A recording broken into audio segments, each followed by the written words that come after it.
Sebelumnya, Assalamualaikum warahmatullahi wabarakatuh. Waalaikumsalam warahmatullahi wabarakatuh.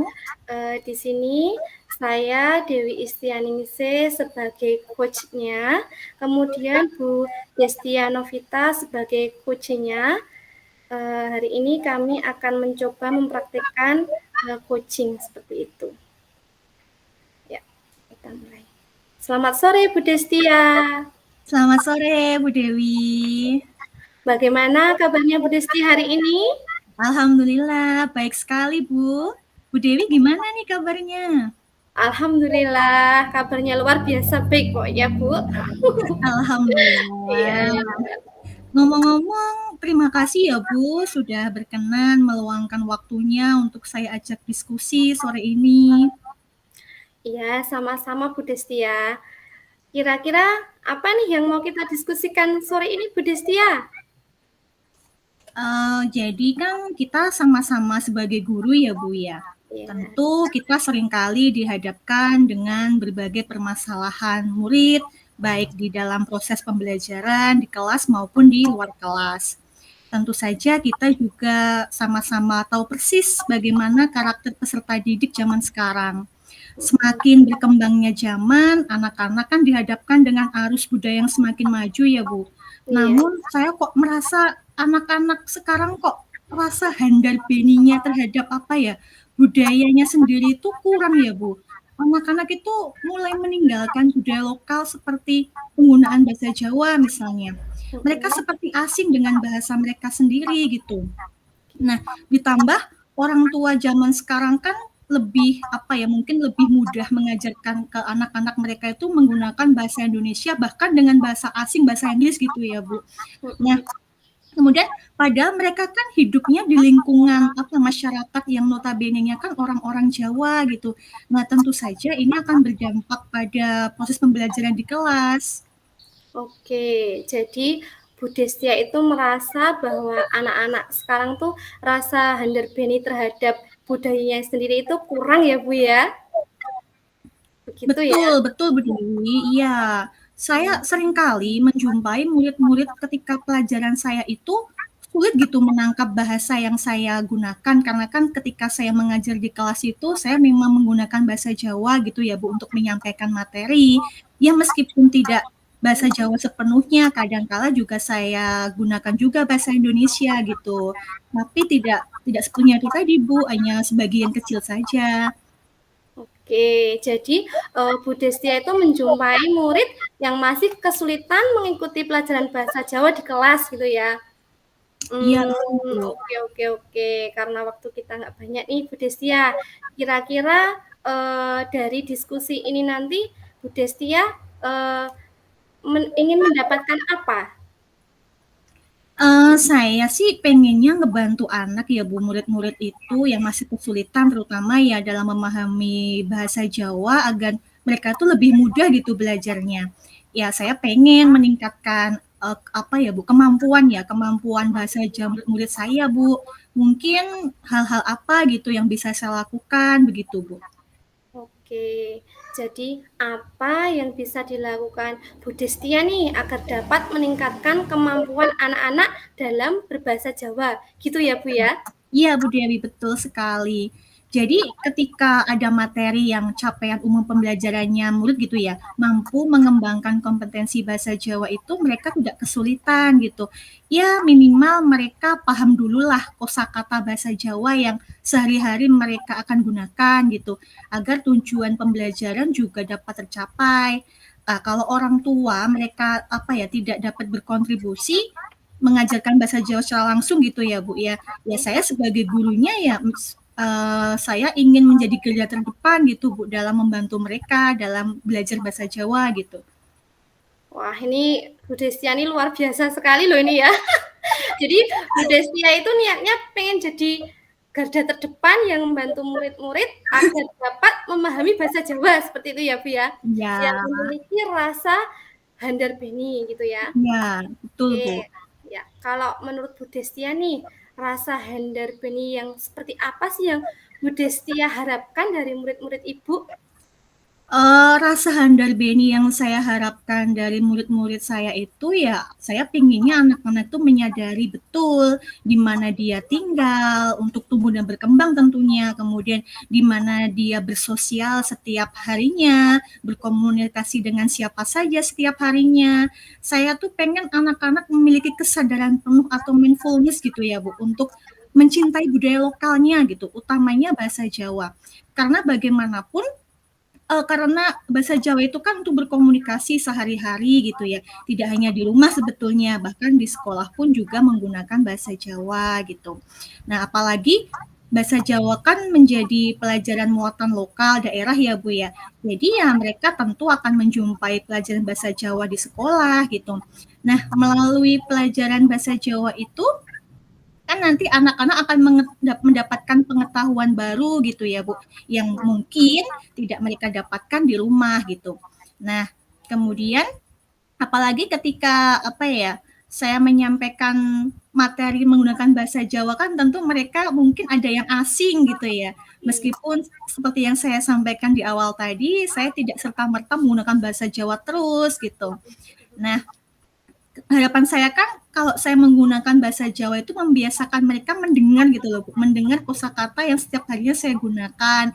Nah, lama-lama kan mereka akan terbiasa dan mudah gitu mempelajarinya. Harapan saya begitu gitu, Bu. Oke, baik. Jadi rasa handal beni yang Bu Destia maksud itu lebih fokus ke mindfulness-nya gitu ya, Bu ya? Iya, Ya, jadi Bu Destia itu berharap bahwa murid-murid itu mampu membiasakan komunikasi dengan bahasa Jawa, baik di sekolah betul. maupun di rumah gitu ya harapannya ya, Bu ya? Iya, Oke. betul, Bu. Nah, misalkan nih, kalau kita tentukan skala penilaian Bu Destia ya dari Ya. skala 1 sampai 10 nih. Menurut Bu Destia, murid-murid yang Bu Destia ajar itu ada di level berapa Bu Destia? Beragam ya Bu, seperti yang saya sampaikan di awal tadi, bahwa tidak semua memang sebenarnya yang anak-anak itu mengalami kesulitan menggunakan bahasa Jawa. Hanya beberapa saja dan itu bisa dikategorikan kelompok kecil gitu ya Bu. Jadi ya mungkin ada di angka 5 atau 6 gitu Bu. Kelas 7 itu kan ada Bu, satu murid yang sama sekali dia itu tidak pernah menggunakan bahasa Jawa untuk berkomunikasi atau berbicara gitu ya Bu. Mau dengan orang tua maupun guru dan temannya. Tidak pernah menggunakan bahasa Jawa bukan berarti dia itu nggak suka, tapi memang dia itu tidak terbiasa karena dari kecil itu orang tuanya tuh mengajarkan anak itu komunikasi dengan bahasa Inggris gitu loh Bu. Nah, Iya. kebetulan kan saya sebagai wali kelasnya gitu. Jadi saya tahu betul anak itu sulit sekali untuk apa ya, mengungkapkan kalimat menggunakan bahasa Jawa gitu. Nah, di awal pertemuan apa semester awal dulu baru itu tahun ajaran baru kan saya coba komunikasi dengan ayahnya. Saya tanya anak itu lahir di mana, besar di mana dan orang tuanya juga berasal dari mana dan ternyata anak itu lahirnya di Jogja, kedua orang tua asli Jogja dan tidak pernah pindah domisili gitu loh Bu. Tapi kok ternyata nggak bisa gitu apa ya berkomunikasi dengan bahasa Jawa. Saya juga agak heran ini Bu. Oke, oke, oke, oke. Ya, Iya, jadi murid-muridnya Bu Destia itu kemungkinan ada di level 6 sampai 6 gitu ya kira-kira ya Bu ya. ya Dan 5 atau 6 gitu lah Bu. ya, dan tadi ada salah satu murid yang ternyata tidak pernah berbicara dengan orang lain pakai bahasa Jawa gitu ya Bu ya. Oh, betul Bu. Oke, ini cukup menarik sekali ya ini kita diskusikan ya sore ini ya. Ya, Oke, jadi kalau level 10 gitu mungkin susah gitu ya Bu ya menurut Bu iya Destia Bu, ya? Oke, kalau menurut Bu betul. Destia nih, paling tidak mengharapkan mereka itu ada di level berapa nih, mindfulness-nya tadi begitu? Dengan kondisi yang seperti itu mungkin di angka 7 cukup ya Bu ya? Oke, angka 7 berarti ya Bu Destia ya? Iya Bu, angka 7 cukup lah.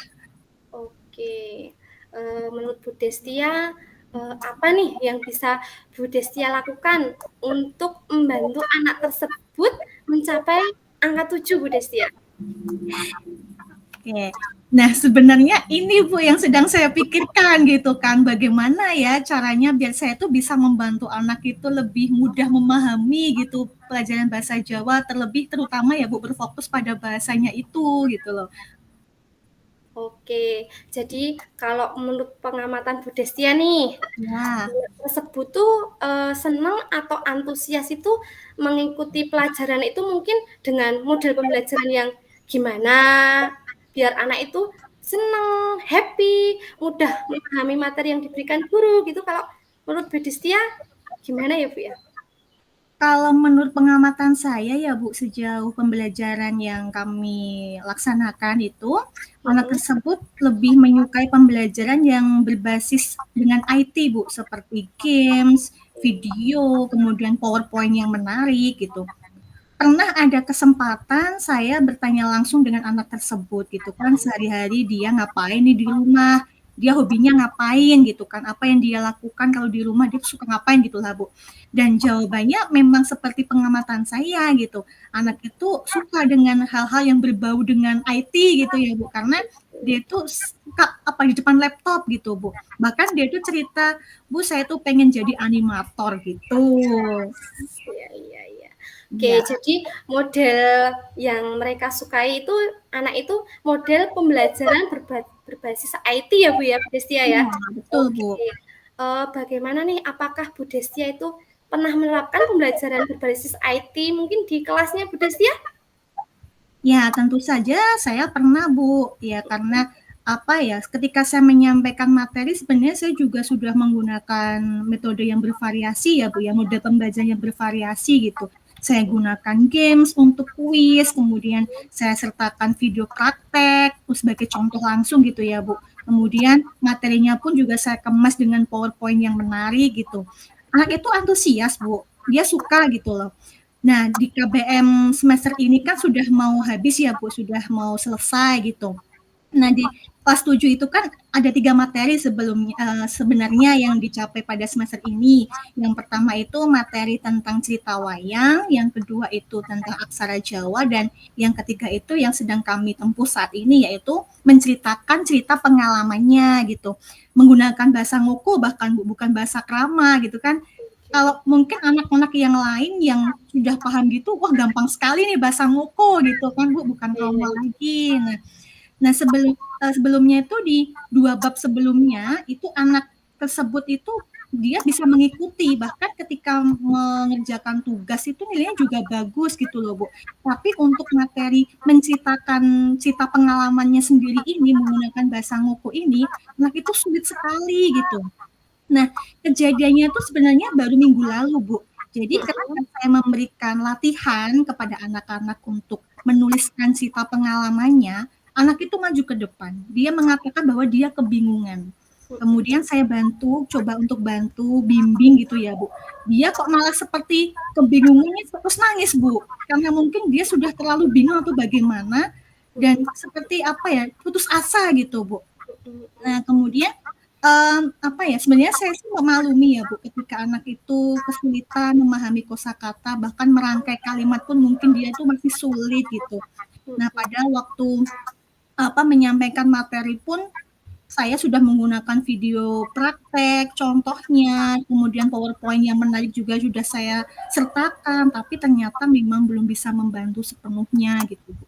Oke, baik sekali ya. Jadi Bu Disti ini sebenarnya sudah menerapkan pembelajaran berdiferensiasi loh ini Bu ya. Jadi sudah menggunakan audio visual ya Bu ya. Nah, iya Iya, Bu.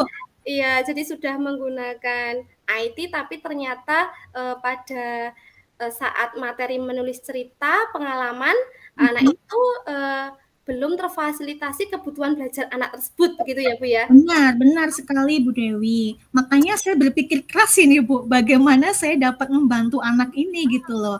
Nah, strategi apa nih yang bisa saya lakukan gitu Bu. Sebenarnya saya pernah Bu menemui permasalahan seperti ini juga, tapi tidak serumit yang saat ini gitu ya Bu. Malah waktu itu murid saya itu pindahan dari Jawa Barat gitu. Meskipun dia lahir di Jogja sampai TK di Jogja ya Bu. Kemudian naik SD itu dia pindah ke Ciamis, ke Jawa Barat ikut ayahnya sampai kelas 2 SMP. Kemudian dia kembali lagi ke Jogja itu naik ke kelas 3 gitu. Nah, kemudian mungkin di sana kan sudah tidak ada pelajaran bahasa Jawa ya Bu, di sana kan Sunda. Jadi malah dia tuh lebih lancar pakai bahasa Sunda daripada bahasa Jawa gitu Bu. Dan ternyata sudah agak lupa nih kosakata bahasa Jawa. Ya dia ingatnya tuh nggih boten gitu. Nggih boten sugeng siang sugeng enjang tuh masih ingat tapi masih minim gitu Bu. Nah, kemudian saya tuh ada solusi untuk anak yang tadi itu ketika pulang sekolah saya beri tambahan jam untuk anak itu setoran kosakata gitu Bu, minimal 10 kosakata setiap harinya gitu. Dan ternyata alhamdulillah itu progresnya baik, bahkan apa ya, membantulah anak itu memahami. Nah, strategi itu kan saya coba terapkan ke anak kelas 7 tadi yang saya ceritakan ya Bu ya. Nah, kemudian saya coba bicarakan ke orang tua, orang tuanya pun mengizinkan kalau sepulang sekolah itu ada tambahan jam untuk anak ini belajar bahasa Jawa. Kemudian saya coba bicarakan atau diskusikan, tanyakan ke anak tersebut yang bersangkutan, dia menolak gitu loh. Dengan alasan dia sudah capek karena sudah dari pagi sampai jam 2:30 kan di sekolah kami. Dia sudah capek, dia tidak mau. Dan ternyata memang anak itu kan punya riwayat tantrum, Bu. Jadi ketika anak itu sudah tidak nyaman, tidak menyukai sesuatu hal, dia akan berontak gitu loh. Nah, sebagai orang tua kan tidak mungkin memaksakan gitu kan, apalagi saya gitu kan. Nah, kemudian apa ya? Ya saya tuh terus kepikiran opsi lain gitu Bu. Bagaimana ya kalau misal setoran ini saya laksanakan waktu istirahat jam kedua gitu. Atau pas jam kedua istirahat itu siang ya Bu ya. Jadi nanti 10 menit untuk setoran kan dia masih punya sisa waktu 30 menit untuk istirahat. Kan di sekolah kami ada 40 menit ya Bu ya untuk istirahat itu gitu. Tapi ini secara konsisten juga kan saya lakukan gitu. Rencana saya sih begitu Bu. Nah tapi belum tahu juga nih anaknya kira-kira setuju apa enggak gitu Bu. Oke, jadi ini rencana Bu Desya ini bagus loh. Jadi karena anaknya itu tidak mau pulang sekolah, terus Bu Desya rencananya pada saat istirahat jam kedua seperti itu ya Iya, Bu. betul Bu. Oke, oke. Jadi ini bagus ya. Jadi apa ini si anak itu disuruh setoran kosakata gitu ya Bu Iya, ya. iya Bu. Oke. Dengan rencana Bu Desya tadi, gimana kemungkinan yang dilakukan oleh Bu Desya sendiri? Karena tadi kan anaknya itu ketika pulang sekolah nggak mau, rencananya Bu Desya kan ketika mau istirahat gitu ya Bu ya. Iya, iya Nah Bu. ini gimana nih kemungkinan? Apakah bisa kira-kira Bu Desya? Bisa sih harusnya ya Bu ya. Oke, Mungkin saya awali dengan memberikan motivasi dulu ke anak tersebut kan, obrolan hangat gitu lah Bu. Saya harus pandai-pandai nih Bu mengambil empati anak ini gitu kan, biar apa ya tumbuh mindfulness-nya gitu kan ya Bu. Jadi saya rasa saya bisa melakukan. Bismillah Bu. oke, semangat pokoknya untuk Bu Desya ya. Semangat. Jadi oke, jadi Bu Desya itu pengen mengambil empati si anak itu ya untuk menemukan Iya, mindfulness gitu ya Bu ya. iya. Oke, kalau menurut Bu Desya nih, caranya mengambil empati si anak untuk menumbuhkan mindfulness itu seperti apa nih, Bu? Ya, tentu saja saya sampaikan gitu ya Bu, bahwa pembelajaran bahasa Jawa itu tidak sekedar materi saja sebetulnya ya. Jadi ada apa ya, nilai-nilai karakter budi pekerti luhurnya di dalamnya itu. Kemudian akan karena dia kan nantinya akan tumbuh ya di lingkungan masyarakat. Jadi pasti akan sangat berguna sekali untuk dia kelak gitu Bu. Kemudian apa ya, selain itu juga menumbuhkan rasa handal-benia tadi untuk melestarikan budayanya sendiri gitu, Bu. Oke, jadi Bu Destia itu pengennya itu memunculkan mindfulness dulu, terus nanti kalau sudah muncul kemudian nanti akan diberikan, rencana yang tadi ya Bu ya, apa, setelah, Iya, istirahat kedua, wah, terus iya mau diberikan, betul. pembelajaran tentang kosakata begitu ya Iya, Bu ya? iya Bu. Oke. Kalau menurut Bu Destia nih, mana kira-kira yang mungkin untuk dilakukan minggu ini gitu? Menumbuhkan mindfulness mungkin ya Bu, fokus pada pengembangan kesadaran diri penuh dulu lah. Oke. Jadi Bu Destia pengen menumbuhkan mindfulness-nya dulu ya, jadi baru Iya, nanti kosakatanya gitu ya. betul Bu. Oke. Kapan nih kira-kira bisa dilakukan oleh Bu Destia? Nah, rencana saya besok siang nih, Bu. Kebetulan kan besok siang saya ada jadwal nih di kelas tersebut, di kelas 7 tadi. Jadi nanti saya bisalah ajak ngobrol anak itu gitu. Diskusi lah sama-sama cari solusi yang terbaik buat apa ya, yang terbaik aja buat anak itu gitu, sama-sama nyaman gitu lah, Bu. Oke, jadi Bu Destia langsung akan melaksanakan besok pagi gitu ya Bu Destia Iya, ya? insya Allah. Iya, Oke, oke ini sudah ada di ujung sesi Bu Destia. Jadi apa nih yang Bu Destia dapatkan nih dari percakapan kita ini? uh, gini Bu, apa ya?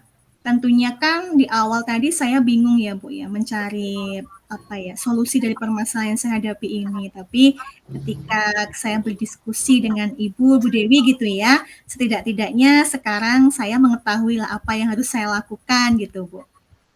Oke, bagus. Terus ini Bu, kira-kira nih siapa nih yang dapat membantu Bu Destia untuk melakukan rencana aksi tersebut Bu Destia? Oke, utamanya yang mau saya ajak kolaborasi yang dapat membantu saya itu adalah orang tuanya ya Bu ya. Jadi nanti kalau anak itu setuju dan mau bersedia gitu ya Bu, saya akan coba sampaikan ke orang tua biar orang tua di rumah pun juga membimbing gitu dengan setoran gitu. Jadi nanti mengingatkan ke anaknya bisa jangan lupa setoran ya sama Bu Destia gitu. Jadi biar tahu sama-sama tahu progresnya bagaimana gitu. Oke, bagus sekali. Jadi Bu Destia akan mulai besok pagi dan nanti berkolaborasi dengan orang tua. Seperti itu ya Iya, Bu Destia ya. iya tentu. Oke, baik Bu Destia. Mungkin kita minggu depan ketemu lagi ya Bu Destia Oh, ya. siap, siap Bu Dan Dewi. saya nih pengen denger nih cerita perkembangannya gimana sih anak gitu ya Bu ya. Oke, oke Bu Dewi. Ya, ya siap Bu. Terima kasih ya Bu sudah meluangkan waktunya untuk saya ajak diskusi nih. Padahal sedang sibuk-sibuknya ya Bu Dewi ya. Oh, enggak ya Bu. Iya, oke. Sama-sama. Pokoknya kita saling membantu. Semangat terus lah pokoknya buat kita Ya, gitu ya. semangat juga Bu Dewi. Terima kasih ya Bu. Makasih sama-sama Bu Destia. Ya.